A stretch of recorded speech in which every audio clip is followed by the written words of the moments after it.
Welcome back, everyone, to the Deep Dive. Ready to explore something crucial today? Always ready to dive in. What are we looking at today? Time to value, or TTV, in the world of B2B payments. Ooh, that's a big one. Lots to unpack there. Yeah, and we've got a whole stack of reports and articles from industry leaders all about how payment platform providers are tackling this challenge. I was just reading about how... Hold on. Before we get too deep, why should our listeners even care about this? Right, good point. Well, if you work with B2B payments, TTV is becoming like the make or break factor. Seriously. Yeah, it's a big deal. But even if you're not in that world, stick around.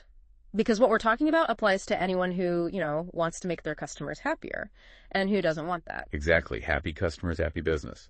Okay, so let's get into it. What exactly is time to value?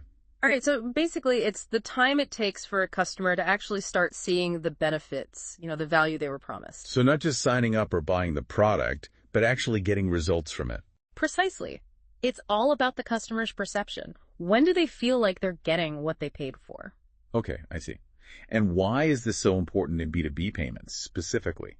Well, think about it. B2B buyers are super busy. They're under a lot of pressure to see results, and they expect the same from everyone they work with. Right. They don't have time to mess around. Exactly. Yeah. So if it takes forever for them to onboard or they don't see a return on their investment quickly, They're going to jump ship. Yep. They'll find someone else who can deliver faster. And that's a nightmare for any business. High churn rates can really kill you. So long TTV equals unhappy customers equals lost business. Got it. But what about the flip side? Now that's where it gets interesting. Yeah, tell me more. If you can nail that short TTV, if you can show your customers value right away, Yeah, that's huge. It builds trust, it creates loyalty. everyone's happy. Right. And ultimately, that translates into more revenue for you. It's a win-win. Now, our sources lay out a 6-step process for tracking and optimizing TTV. Want to break those down? Let's do it. But let's, keep it snappy. Actionable insights, that's what we're going for. Sounds good. What's step 1? First things first. You got to understand what your customer defines as valuable. You mean, don't assume you know what success looks like for them. Right. Work with them, figure it out together. What are their goals? What are their pain points? That kind of thing. Okay, I see. So step 1, understand your customer. What's next? Step 2 is breaking down that customer journey into measurable milestones. Kind of like a roadmap guiding them toward, actually experiencing that value. Exactly. Think of it like a strategic framework. Love a good framework. All right, so we've defined value. We've got our milestones. What's step 3? Now, for each milestone, we need to figure out how we're actually going to measure progress. So what are the specific metrics we're tracking? Right. Like, how long does it take to complete onboarding? Or to make that first successful transaction. Or to fully integrate with their API. Exactly. Yeah. Whatever's relevant to their definition of value from step 1. Okay, I'm following.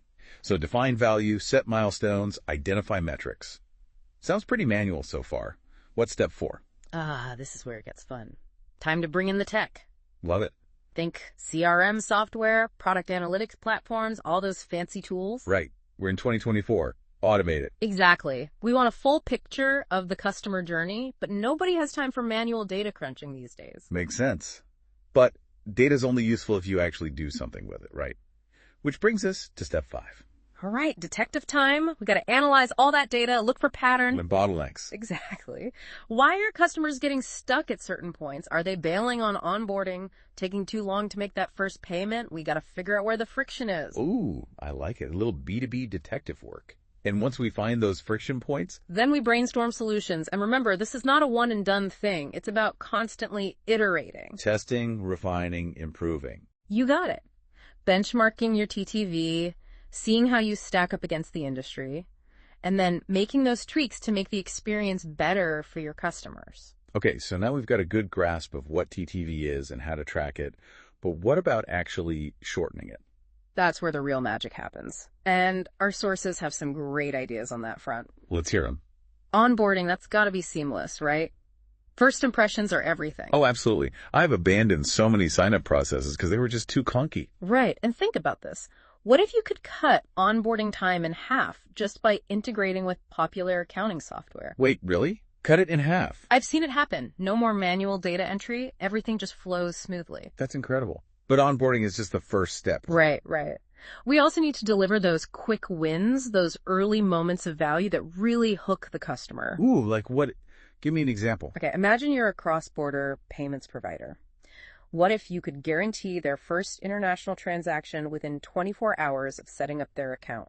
Okay, I see. That's a tangible result they can experience right away, not just, a promise of future value. Exactly. It shows them you can walk the walk, and it builds that trust early on. So, seamless onboarding and early wins. What else? Another big one is transparency during the payment process itself. Oh, yeah, I've definitely been frustrated by that before. It's like, where's my money? What are these fees? What's the exchange rate? Exactly. It creates so much anxiety when you don't know what's going on. So how do we fix that? Real-time payment status updates are crucial. And be upfront about fees and exchange rates. Don't bury that stuff in the fine print. Right. It's all about building trust and reducing that anxiety. And you know what else? That transparency actually helps streamline the reconciliation process later on, which further shortens TTV. It's all connected. Exactly. And speaking of reconciliation, don't forget the post-payment experience. You mean after the payment has gone through? Right. We need to make sure that process is smooth and efficient too. That reinforces the value they've already received. So, seamless onboarding, quick wins, transparent payments, and a smooth post-payment experience. Anything else we should be thinking about? You know, one thing that often gets overlooked is the power of self-service. Self-service. Yeah, think about it. Not every customer wants to pick up the phone or wait for an email every time they have a question. True.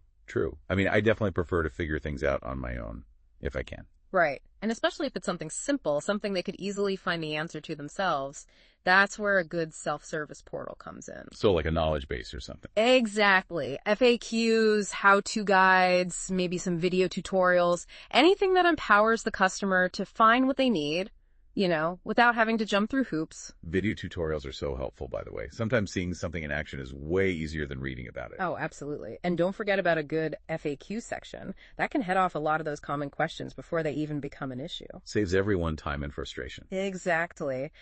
Now, we were talking about AI-powered chatbots earlier. Yeah, I was curious about those. I've heard mixed things. Some people love them, others find them really frustrating. It really depends on how they're implemented. So what's the key to making them work well? You got to make sure they're actually intelligent. They need to be able to handle a wide range of questions, provide accurate information. And not just spit out generic responses that don't actually help. Right. And if they can't answer something, they need to be able to seamlessly escalate it to a human agent. So it's about finding that right balance between automation and human interaction. Exactly. A good chatbot can provide that instant support, 24/7, which frees up your human team to focus on the more complex issues. Makes sense. Okay, this has been super helpful, but let's zoom out for a second. What are some of the bigger trends you're seeing in B2B payments? The stuff that might impact TTV in the future? Well, one thing that's definitely on the rise is the demand for truly seamless, integrated experiences. Integrated in what sense? Think about it. Businesses are tired of juggling all these different systems. They want payments to just work seamlessly with their accounting software, their ERP systems, you name it. So it's about breaking down those silos Yeah. and creating a more unified experience. Precisely. Payment providers need to be thinking about how their platforms fit into this larger ecosystem rather than existing in isolation. Makes sense. Oh, what else? We're also seeing the rise of embedded finance. Have you heard of that? Yeah, I've been reading about it. It's where financial services are baked into non-financial products. Right. So you might have an e-commerce platform that offers built-in payment processing or a logistics company that provides financing options to their customers. It seems like there's a lot of opportunity there for payment providers. Huge opportunity. Yeah. But it also requires them to be more, agile. They need to be able to adapt and integrate their solutions into all these different contexts. That makes sense. I guess another trend we have to talk about is security. Oh, absolutely. That's more important than ever with all these digital transactions happening. The fraudsters are getting more sophisticated too. Exactly. So payment providers need to be investing in those robust fraud detection technologies, the cybersecurity protocols, all of that. It's not just about speed and efficiency anymore. It's about building secure platforms that businesses can actually trust. Right. And we can't forget about the regulatory landscape. Oh, yeah. The ever-changing world of compliance. Keeping up with all those rules and regulations can be a real headache, but you can't afford to ignore it. So payment providers need to stay informed, invest in expertise, and build systems that ensure they're always on the right side of the law. Right. It's a balancing act for sure, between innovation and compliance. Okay, we've talked a lot about shortening TTV, but how do you actually measure the return on investment? How do you know it's worth the effort? Great question. We need to see those concrete results, right? Exactly. What are we looking for? Well, one key metric is churn rate. A shorter TTV usually means happier customers, and happier customers are less likely to leave. Right, so lower churn. What else? We can also look at customer lifetime value. That measures the total revenue a customer generates for you over, their whole relationship with your business. So if they stick around longer because they're happy. Their lifetime value goes up, and that means more profit for you. Makes sense. Anything else? You can also track conversion rates, how many of those potential customers actually sign up for your service. And a shorter TTV could be a big selling point there, right? Exactly. It's like a competitive advantage. So we've got churn rate, customer lifetime value, conversion rates, and I guess there are also some less tangible benefits, right? Oh, absolutely. Things like brand reputation, customer advocacy, those are harder to measure, but they're incredibly valuable. Right.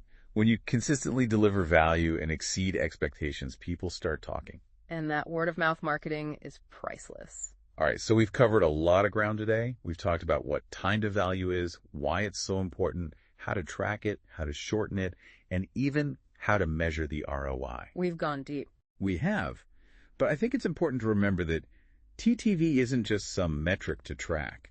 It's a mindset. It's a way of doing business. It's about always looking for ways to make the customer experience better and to deliver that value faster. It's a journey, not a destination. There's always room for improvement. Exactly. So keep experimenting, keep iterating, and most importantly, keep listening to your customers. They'll tell you what they want and how you can deliver it faster. So let's shift gears for a moment and think about what you, the listener, can take away from this. What's one small change you could make today to shorten the time to value for your customers? It doesn't have to be a massive overhaul. Even a small tweak can make a difference. Maybe add a progress bar to your onboarding process. Well, like that. Or simplify a form. Right. Or how about a personalized welcome email, highlighting a key feature they might love? Ooh, yeah. Or even just make sure that link to your knowledge base is easy to find on your website. Exactly. Little things like that can make a big difference. It's not about finding the one magic solution. It's about consistently making those small improvements. Right, those little steps all add up. It's like that saying, a journey of 1,000 miles. Begins with a single step. There you go. Every step you take to reduce that friction, make things clearer, improve that customer experience, it all gets you closer to that goal. Of delivering value faster. You got it. So, as we wrap up this deep dive into time to value in B2B payments. Time to resurface.